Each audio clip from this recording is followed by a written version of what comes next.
Bapak Pendeta.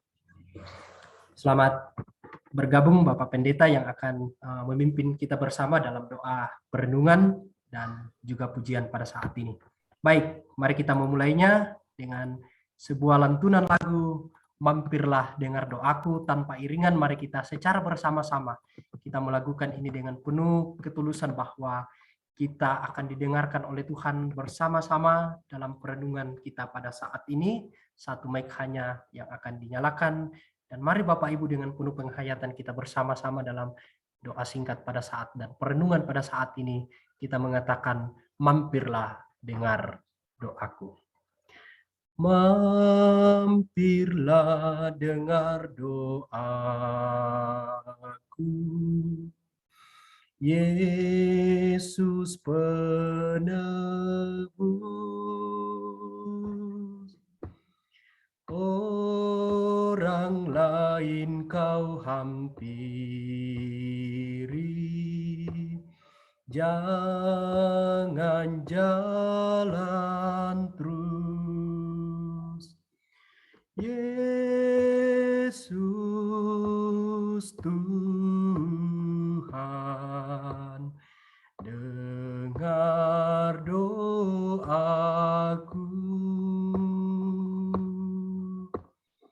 Orang lain kau hampiri, jangan jalan terus.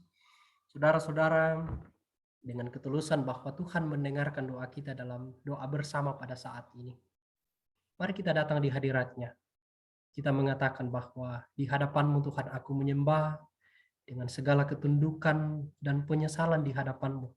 Aku berharap bahwa Engkau menolong aku. Yesus Tuhan, dengarkanlah doaku.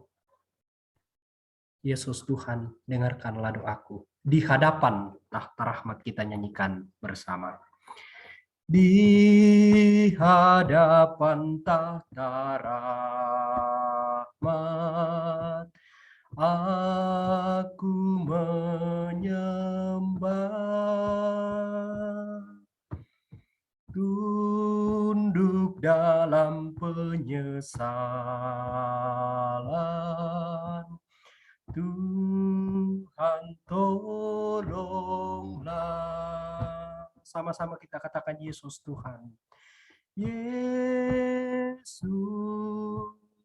Tuhan, dengar doaku. Orang lain kau hampiri, orang lain kau hampiri,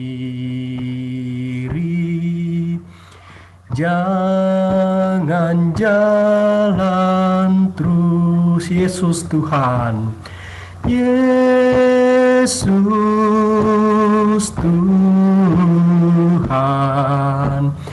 dengar doaku.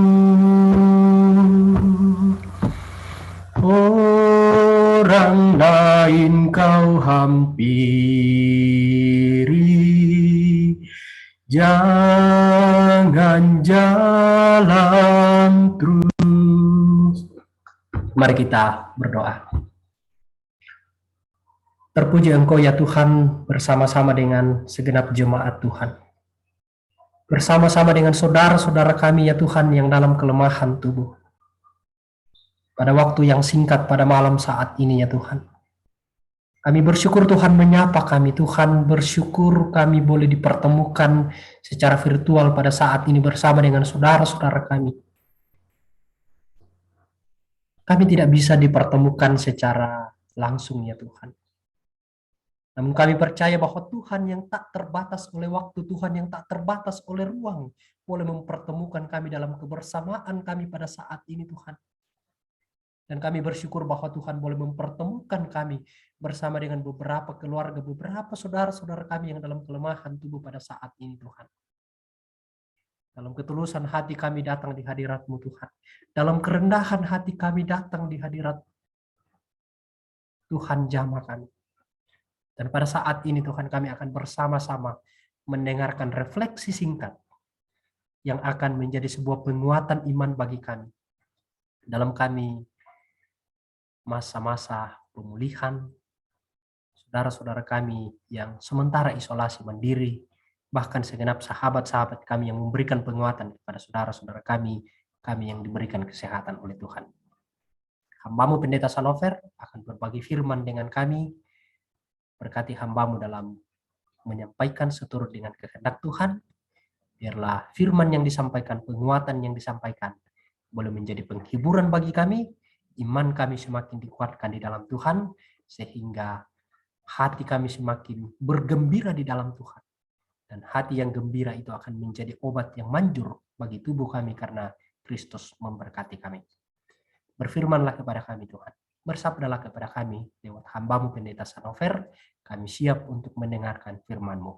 Dalam Kristus Yesus kami berdoa. Amin. Silakan Bapak Pendeta. Oke Bapak Ibu dan saudara-saudara, bagian firman Tuhan yang saya persiapkan untuk kita baca dan renungkan pada malam hari ini saya pilih dari kitab Yeremia. Kitab Yeremia pasal 29. Yeremia pasal 29, kita baca dari ayat 4 hingga ayat yang ke-10. Yeremia pasal 29, ayat 4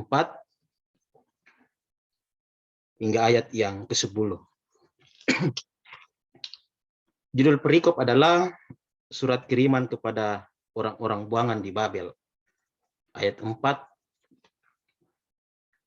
Beginilah firman Tuhan semesta alam, Allah Israel. Kepada semua orang buangan yang diangkut ke dalam pembuangan dari Yerusalem ke Babel. Dirikanlah rumah untuk kamu diami. Buatlah kebun untuk kamu nikmati hasilnya. Ambillah istri untuk memperanakan anak laki-laki dan perempuan. Ambilkanlah istri bagi anakmu laki-laki, dan carikanlah suami bagi anakmu perempuan, supaya mereka melahirkan anak laki-laki dan perempuan, agar di sana kamu bertambah banyak dan jangan berkurang. Usahakanlah kesejahteraan kota kemana kamu aku buang, dan berdoalah untuk kota itu kepada Tuhan, sebab kesejahteraannya adalah kesejahteraanmu. Sungguh beginilah firman Tuhan semesta alam Allah Israel.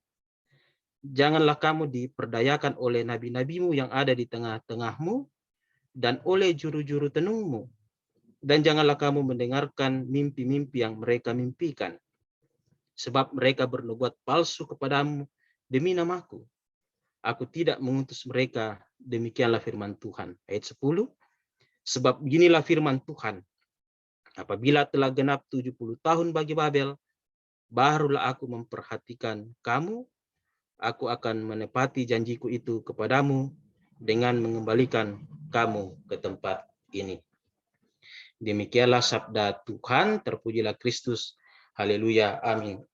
Kita menyanyi sabdamu abadi, suluh langkah kami.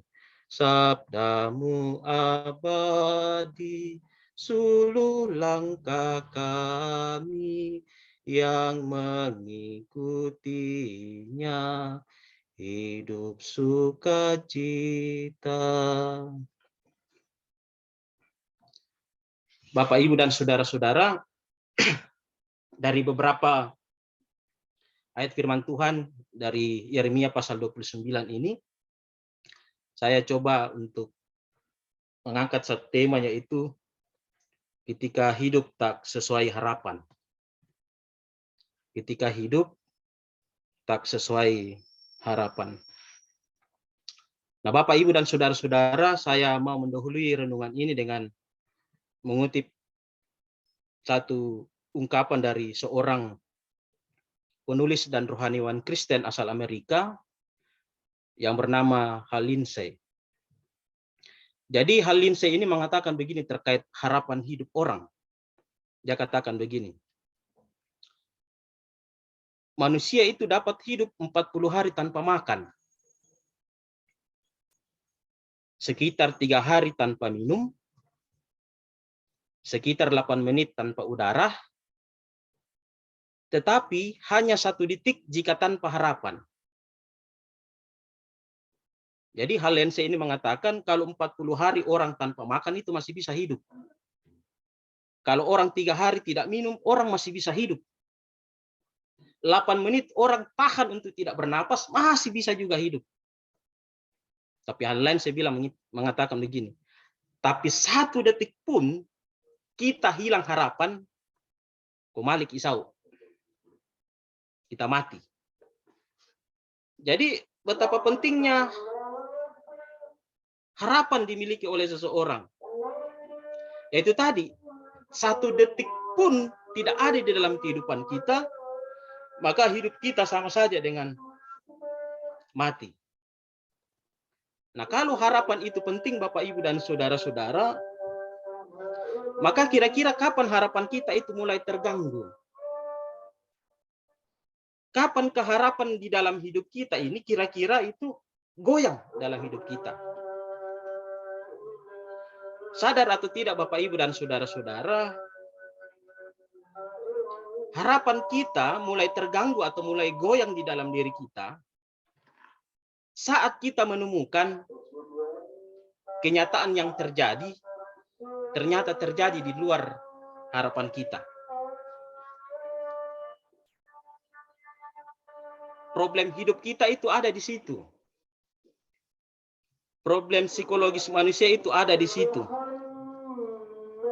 Kalau dia menemukan bahwa harapannya itu, kenyataan itu terjadi di luar harapan, di situ kadang terjadi persoalan.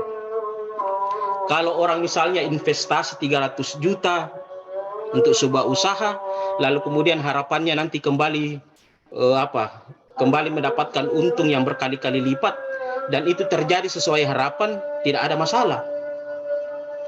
Tapi misalnya orang investasi 300 juta, mereka habis-habisan, harapan dapat untung berkali-kali lipat, tapi ternyata usahanya bangkrut, di situ kadang terjadi persoalan. Harapan tidak sejalan dengan kenyataan yang terjadi. Kalau kita menemukan bahwa ternyata dalam hidup ini harapan kita tidak sesuai dengan kenyataan yang terjadi, apa yang paling kita butuhkan dalam hidup ini? Saya mau mengatakan yang paling kita butuhkan itu adalah daya adaptasi diri orang. Kalau hidup kita, kenyataan hidup kita terjadi di luar harapan kita, maka yang paling kita butuhkan di dalam diri kita adalah proses adaptasi. Apa kenyataannya, apa kaitannya dengan pembacaan kita di dalam Yeremia pasal 29 ini? Nah, Bapak, Ibu, dan saudara-saudara, konteks teks Yeremia pasal 29 ini adalah surat Yeremia yang dikirim dari Yerusalem kepada orang-orang buangan yang ada di Babel. Orang-orang umat Israel yang ada di pembuangan di Babel itu adalah situasi kebatinan mereka adalah mereka punya harapan yang sangat tinggi sekali. Nah, apa harapan mereka? Ya, harapan mereka bahwa masa pembuangan di Babel itu segera berakhir. Apalagi kalau kita baca di pasal 28, ada nubuatan Hananya di situ. Dia bernubuat bahwa ternyata pembuangan itu berlangsung 2 tahun saja. Singkat, 2 tahun saja. Tapi kenyataannya ketika mereka membaca atau ketika mereka dibacakan surat Yeremia pasal 29 tadi, ternyata Tuhan menghendaki mereka di pembuangan itu bukan 2 tahun, tapi 70 tahun. Bayangkan ya, di ayat 10 itu. Harapannya tinggi sekali. Oke, kita dibuang, kita berada di Babel, tapi tidak masalah. 2 tahun, Ji. Tapi ketika surat Yeremia datang, ternyata Tuhan menghendaki umat Israel di Babel itu 70 tahun, pira generasi toh. Kalau anak umur 3 tahun, 1 tahun, 2 tahun tidak masalah. Masih bisa kembali pulang ke Yerusalem. Tapi orang yang usianya 50 tahun, bagaimana? Mungkin di alam pikiran mereka sudah tidak bisa pulang kampung. Jadi bayangkan ya, ketika mereka dibacakan surat Yeremia itu, luar biasa reaksi mereka. Mereka tentunya tidak tenang, mereka tentunya gelisah, mereka tentunya khawatir. mereka tentunya putus asa, mereka tentunya marah terhadap Yeremia, marah juga terhadap Tuhan, seolah Tuhan merancang kecelakaan dalam hidup mereka. Nah, dalam situasi umat Israel tidak tenang, gelisah, khawatir, putus asa, marah melihat kenyataan yang terjadi bahwa Tuhan mengendaki mereka 70 tahun di Babel, Tuhan melalui Yeremia justru mengajak umat Israel untuk melakukan beberapa hal di ayat 5-7. Apa itu? Dirikanlah rumah, buatlah kebun, ambillah istri, usahakan kesejahteraan kota, dan doakan kesejahteraan kota itu. Apa yang Tuhan mau untuk dilakukan umat Israel ketika mereka harus disuruh dirikan rumah, buat kebun, ambil istri, usahakan kesejahteraan kota, dan doakanlah itu. Tuhan mau mengajak umat Israel agar umat Israel belajar untuk menyelesaikan diri, belajar untuk beradaptasi dengan kenyataan yang Tuhan izinkan harus terjadi dalam hidup mereka. Umat diajak untuk belajar beradaptasi bahwa harapan mereka terhadap kenyataan hidup yang Tuhan sendiri kehendaki untuk mereka harus lalui. Nah, Bapak, Ibu, dan saudara-saudara, apa yang kita merenungkan dari firman Tuhan ini? Ternyata kita harus belajar satu hal, Bapak, Ibu, dan saudara-saudara, dalam memandang kehidupan. Bahwa ketika kenyataan hidup kita tidak sesuai dengan harapan kita, maka kita yang harus menyesuaikan harapan kita, diri kita terhadap kenyataan yang terjadi. Itu yang Tuhan mau dalam hidup kita. Saya ulangilah, ketika kenyataan hidup kita tidak sesuai dengan harapan, maka harapan kita yang harus menyelesaikan terhadap kenyataan yang terjadi. Apa harapan besar kita terkait COVID-19 ini? Harapan kita adalah ketika COVID ini mulai bermunculan, harapan kita adalah COVID tidak masuk di Indonesia. Ternyata masuk. Di luar harapan kita. Ketika COVID ini akhirnya masuk di Indonesia, apa harapan besar kita? Apa yang paling sering kita doakan? Harapan besar kita adalah supaya pandemi ini segera berlalu. Tapi ternyata pandemi ini sudah mau berulang tahun yang kedua di Indonesia. Sudah mau ulang tahun yang kedua. Belum lagi kita dikejutkan dengan munculnya varian-varian baru COVID-19 di luar harapan kita. Mungkin Bapak, Ibu, dan saudara-saudara yang sementara ini isolasi mandiri, mungkin dengan melaksanakan atau menegakkan protokol kesehatan yang begitu ketat, harapan kita tidak terpapar.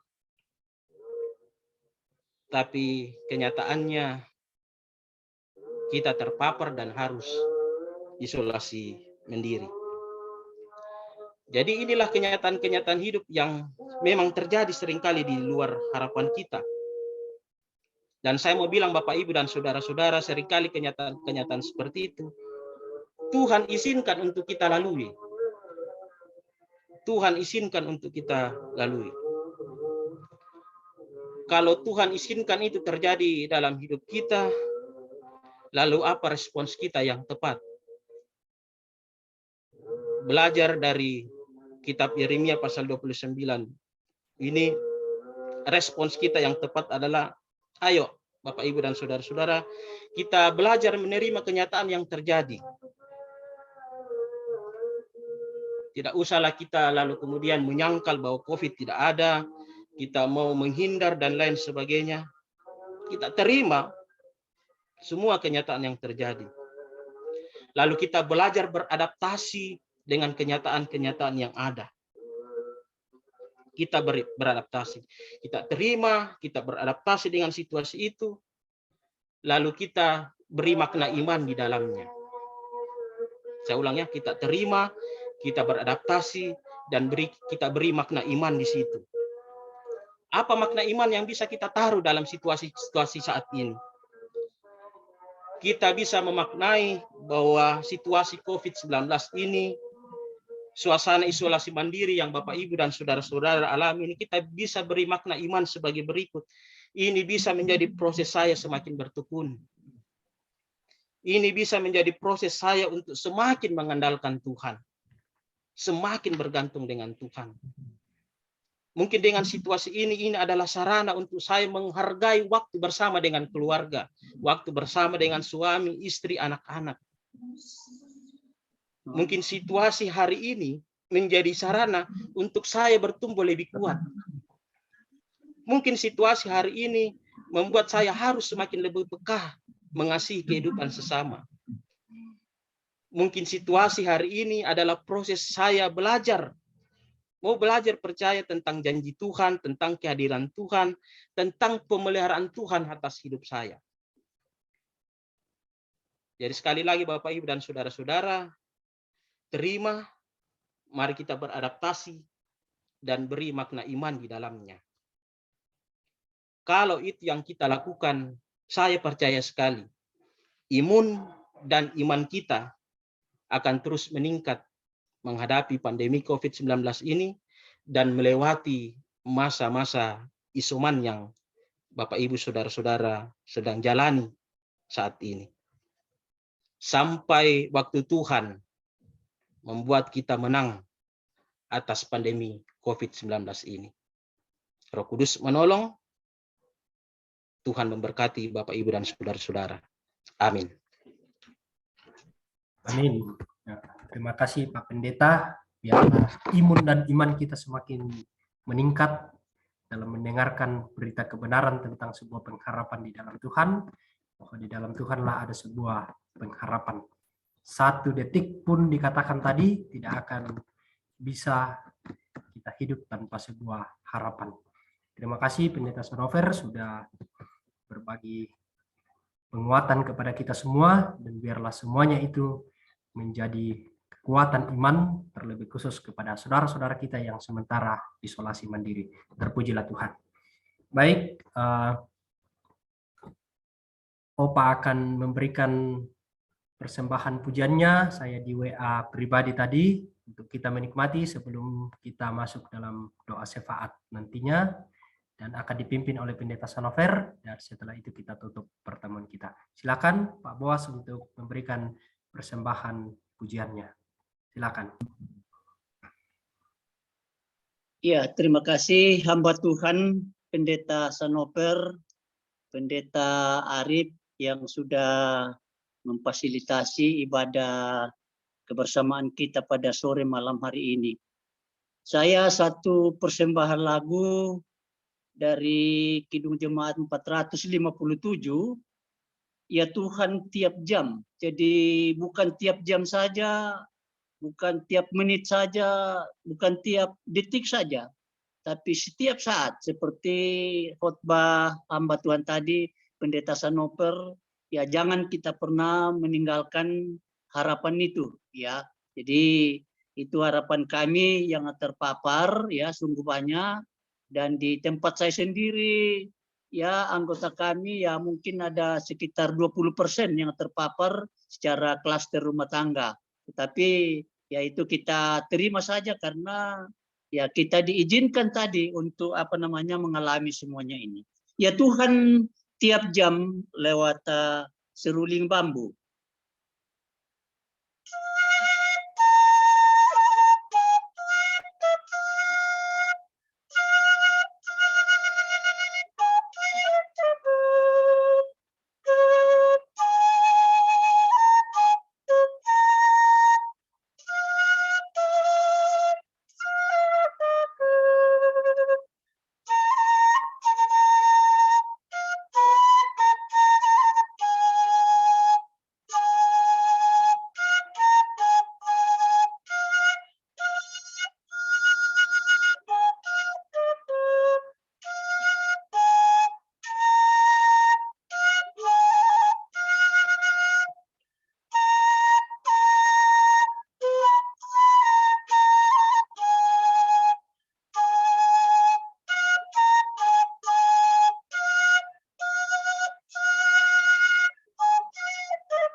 pura semangat.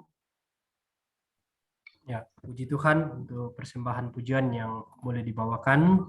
Tuhan memberkati kita dan biarlah kasih Tuhan tiap saat Tuhan memimpin langkah kita. Silakan Pendeta Sanover dalam membawakan kita dalam doa syafaat. Pokok-pokok doa sudah saya japri Pak Pendeta tadi untuk membawa kita dalam syafaat. Silakan. Oke, Bapak, Ibu, dan saudara-saudara, mari kita satu dalam iman dan satu dalam doa, kita berdoa.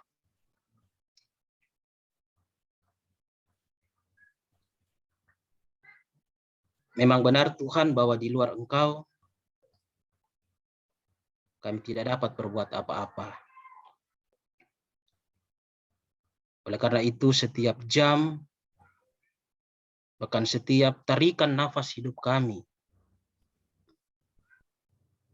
membutuhkan Engkau. Karena Engkaulah sumber kuat, sumber hidup, dan sumber ketenangan jiwa kami. Apalagi dalam masa-masa situasi pandemi COVID yang melanda bangsa bahkan dunia kami, Tuhan. Kami sedikit banyak bergumul akan keadaan ini.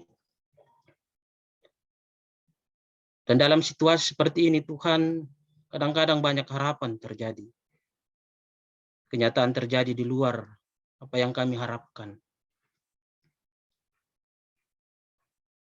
Bahkan Bapak, Ibu, saudara-saudara yang ada di ruang virtual ini berada dalam situasi sementara dalam isolasi mandiri karena paparan COVID ini, Tuhan. Berada dalam kelemahan tubuh. Tetapi firman-Mu datang menyapa kami, Tuhan. Sambil belajar percaya bahwa semua rangkaian kehidupan kami sebenarnya adalah rangkaian di mana janji dan pembenaran Tuhan itu selalu akan mewujud dalam hidup kami. Bahwa ada harapan, ada kenyataan di luar harapan kami yang benar seringkali terjadi dalam hidup kami. Tetapi ajarlah kami merespon itu, Tuhan, dengan sikap yang tepat. Kami menerima semua realitas yang terjadi, kami beradaptasi di dalamnya, sambil terus memberi pemaknaan iman, bahwa di sana Engkau hadir dan terus memelihara hidup kami. Supaya dalam situasi seperti ini, Tuhan, kami dikuatkan dalam iman, dan juga kami boleh sejahtera, boleh tenang di tengah-tengah situasi seperti saat-saat sekarang ini. Bila Roh Kudus menolong kami, Tuhan, untuk terus mengingat, menghayati, dan melakukan sabda-Mu. Bapa di surga, kami berdoa untuk orang tua dan saudara kami yang saat ini berada dalam masa-masa pemulihan, masa-masa isolasi mandiri. Kami berdoa ya Tuhan untuk Ibu Helena Lintin, Bapak Boas Banlote, Bapak Edi Daniel Tondok, Ibu Sarah Silamba, Saudara Filomon Tondok, Saudari Devina Mutiara Tondok, Bapak Suleman Rerung, Bapak Adi Rerung, Ibu Deborah Rerung, Bapak Samuel Ruben, Ibu Herda Lydia, Adik Misael Sanestika, Ibu Nicole, Saudari Venda Modo, Saudara Diam Modo, Bapak Togi Nainggolan, Ibu Mutiara Kristiani Putri, Adik Ethan Pardipta Nainggolan, Adik Olivia Pramuditya, dan juga ya Tuhan, keluarga Lita Matongan. Dalam kondisi seperti ini ya Tuhan, kami datang menautkan permohonan. Kiranya tangan kuat kuasa-Mu menjamah bagian tubuh yang menjadi sumber sakit. Supaya dengan jaman kuat kuasa tangan Tuhan, orang tua kami, saudara kami, anak-anak kami Tuhan, boleh hari demi hari merasakan kekuatan daripada-Mu, merasakan topangan daripada-Mu, sehingga hari demi hari pemulihan terus bekerja dalam hidup mereka. Sampai pada waktu Tuhan sendiri, mereka boleh mengalami kesembuhan total atas tubuh mereka. Inilah harapan dan permohonan kami kepadamu Tuhan. Kiranya Tuhan menjawabnya. Dan biarlah Tuhan dalam istirahat kami di malam hari ini, Tuhan jaga kami, Tuhan peliharakan kami. Jauhkan kami dari segala bahaya dan yang jahat. Bila kami tidur dengan nyenyak dalam damai sejahtera Tuhan. Sehingga jika Tuhan berkenan, kami boleh bangun esok pagi dengan harapan yang baru. Percaya bahwa berjalan bersama Tuhan, kami selalu dituntun untuk dikenyangkan dengan segala yang terbaik daripadamu. Ampunkan salah dosa kami ya Bapa, dan biarlah damai sejahtera-Mu yang melampaui segala akal akan memelihara hati dan pikiran kami dalam Kristus Yesus. Dengarlah syafaat kami bersyafaat kepadamu di dalam nama anak Yesus Kristus. Itulah Tuhan dan Juru Selamat kami yang hidup dan yang juga mengajar kami berdoa bersama-sama. Bapa kami yang ada di sorga, dikuduskanlah nama-Mu. Datanglah kerajaan-Mu, jadilah kehendak-Mu di bumi seperti di sorga. Berikanlah kami pada hari ini makanan kami yang secukupnya, dan ampunilah kami akan kesalahan kami, seperti kami juga mengampuni orang yang bersalah kepada kami. Dan janganlah membawa kami ke dalam pencobaan, tetapi lepaskanlah kami daripada yang jahat.